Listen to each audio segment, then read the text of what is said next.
प्रतापगढ़ गांव में वैद्यनाथ किसान रहता था। वैसे तो वैद्यनाथ समझदार और गुणी था, लेकिन अपने भाइयों के निकम्मे होने की वजह से हमेशा परेशान रहता। वैद्यनाथ के खेत कम होने की वजह से वो गांव के जमींदार ठाकुर के खेत लेकर उन्हें भी जोता करता था। ठाकुर को अच्छे से पता था कि वैद्यनाथ काम का आदमी है।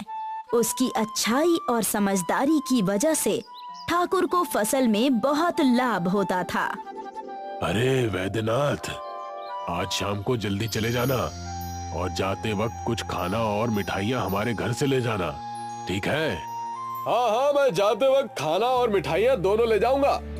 लेकिन ये किस अवसर की खुशी पर? हाँ, अरे पूरे गांव को खबर है और तुम्हें पता नहीं?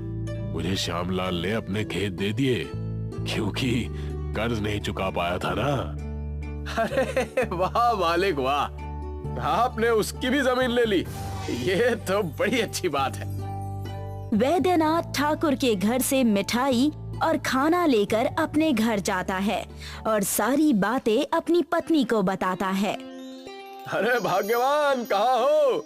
ये देखो, मैं तुम्हारे लिए खूब सारा खाना और ढेर सारी मिठाइयाँ लेकर आया हूँ। जी, ये किस खुशी में?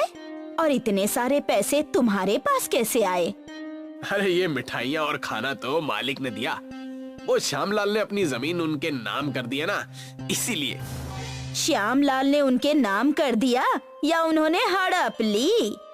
अरे तुमने सही कहा रूपा, सब कुछ तो ठाकुर का है। गली मोहल्ले ठाकुर के, कुआं ठाकुर का, हल ठाकुर का, फसल ठाकुर की। अरे फिर हमारा क्या है? गांव या देश? आप निराश मत होइए, खाना निकाल दिया है, आप खा लीजिए। अरे वो कहते हैं ना, हमें तो सूखी रोटी भी बहुत है। अरे अब दूसरों को खीर नहीं मिल रही तो हम क्या करें? वैद्यनाथ सुबह फिर से ठाकुर के यहाँ हल चलाने चला जाता है। मालिक आज कहीं दिखाई नहीं दे रहे, मैं खेत कैसे जोतूंगा? अरे सारे हल पड़ोस की शादी में चले गए हैं। शादी में हल का होना शुभ माना जाता है ना। तुम एक काम करो, आज जाकर अपने खेतों से हल ले आओ और उससे हमारे खेत जोत दो।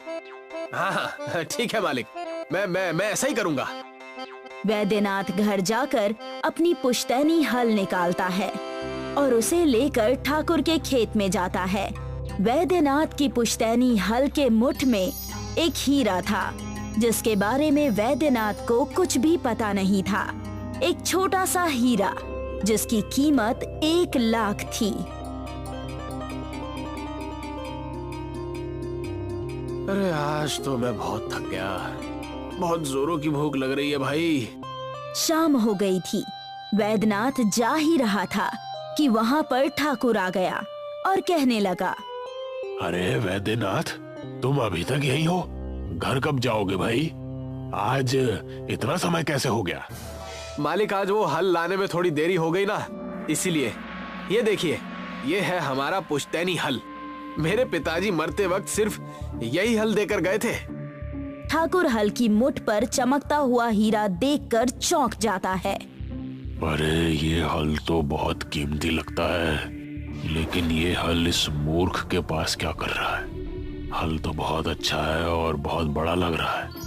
हाँ, एक काम करना, इसे यहीं छोड़कर जाना। वो क्या है कि अन्य खेतों को भी जोतना है ना, तो हमारे पास हल नहीं है। कल आकर फिर से ले जाना। अरे मालिक, ये भी कोई मांगने की बात है? मैं ऐसा ही करूंगा। जाते वक्त इस हल को यहीं छोड़कर जाऊंगा। उस हीरे के हल को देखकर ठाकुर के मन में लालच आ जाता है और वो उस हीरे को लेकर जोहरी के पास जाता है। आइए ठाकुर साहब, आइए। अरे अब कौन से हार और कंगन बनवाने हैं? कोई छोटा काम नहीं करना, मैं तो ये हीरे बेचने आया हूँ। इस हीरे का बताइए मुझे कितना मिलेगा? ये हीरा तो 20 लाख का है। ये आपको कहाँ से मिला? ये तो बहुत ही प्रसिद्ध हीरा है, पन्ना का। अरे तुम अपना काम से काम रखो और इसके पैसे लाओ। ठाकुर जोहरी से पैसे लेकर अपने घर शान से चला जाता है। इस बात की खबर वैद्यनाथ को बिल्कुल नहीं रहती। अरे वैद्यनाथ, घर पर हो या नहीं? मालिक आप यहाँ? किसी आदमी को भेज दिया होता या मैं खुद आपके पास आ जाता। क्या क्या बात हो गई मालिक? अरे मैं तुमसे बहुत खुश हूँ भाई। ये लो कुछ पैसे, अपना कर्जा चुका देना और इससे कुछ दिनों तक आराम की जिंदगी बिताना। और हाँ, मैंने तुम्हारा हल बाहर तुम्हारे घर के पास ही रखवा दिया है। ठाकुर इतना कहकर वहाँ से चला जाता है। वैद्यनाथ की नजर जब हल पर पड़ती है तो वो अपनी पत्नी रूपा को बुलाकर उससे कहता है, अरे अरे भाग्यवान, ये देखो हमारे हल से वो मणि गायब है जो चमकते रहता था। जरूर कहीं खो गई होगी, और क्या, कल सवेरे जाना और ठाकुर साहब के खेत में देख लेना। वैद्यनाथ पूरी रात सो नहीं पाता। उसे बस हल की मणि की ही चिंता होती है।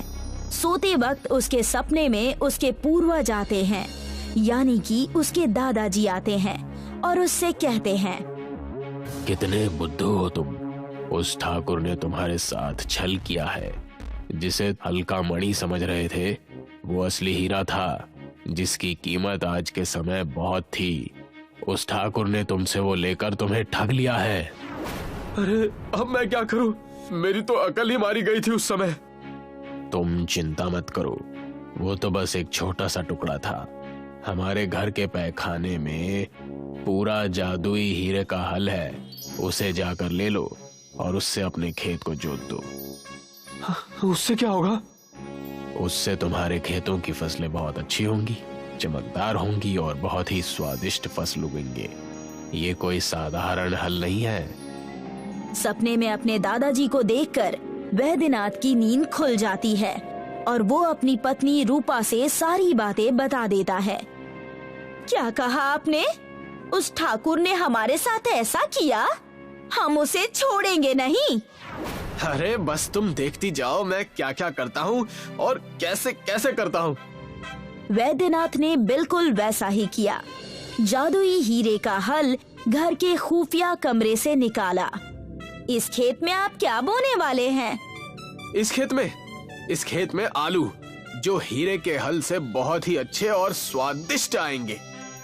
जैसे ही वैद्यनाथ ने जादुई हीरे का हल चलाया, हीरे का हल ज्यादा चमकने लगा। ऐसा लगा जैसे पूरे खेत में बिजली दौड़ गई हो। ये देखो, अब इस जादुई हीरे के हल की ताकत इस खेत में आ गई है।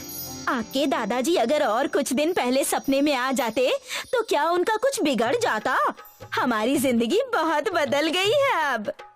और वो अपने खेतों में दिन रात मेहनत करके उन्हें जोतने लगा। उस जादुई हीरे के हल की वजह से वैद्यनाथ को बहुत मुनाफा हुआ और वो ठाकुर से भी ज्यादा अमीर हो गया। मालिक, अब गांव में सब उस वैद्यनाथ की बात सुनते हैं। हर कोई उसके अनाज से ही अपना घर चलाता है।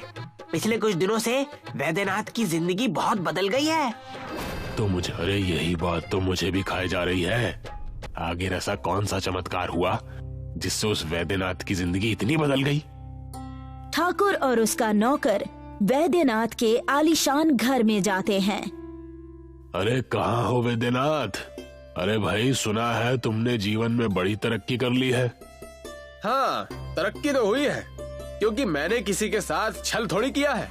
आपने तो मेरे हल के हीरे को भी छल से ले लिया, लेकिन भगवान की महिमा कुछ और ही थी।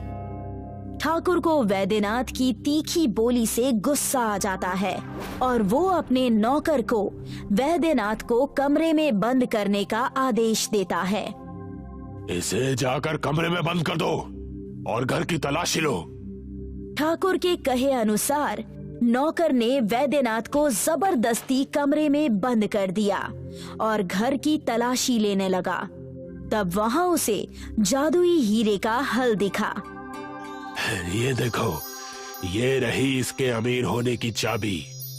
हाँ मालिक, देखो कितना चमक रहा है। जैसे ही ठाकुर और उसका नौकर उस जादुई हीरे के हल को अपने हाथ में पकड़ते हैं, उन्हें बहुत तेज बिजली का झटका लगता है।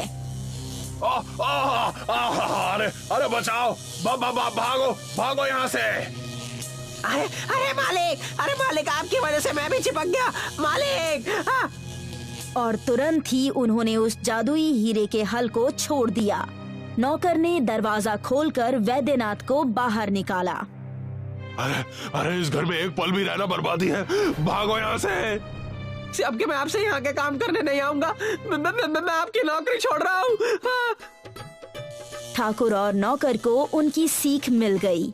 वैद्यनाथ को भी इसका अंदाजा हो गया और वो अपने दादाजी की तस्वीर देखकर मुस्कुराने लगा और खुशी खुशी अपनी जिंदगी बिताने लगा।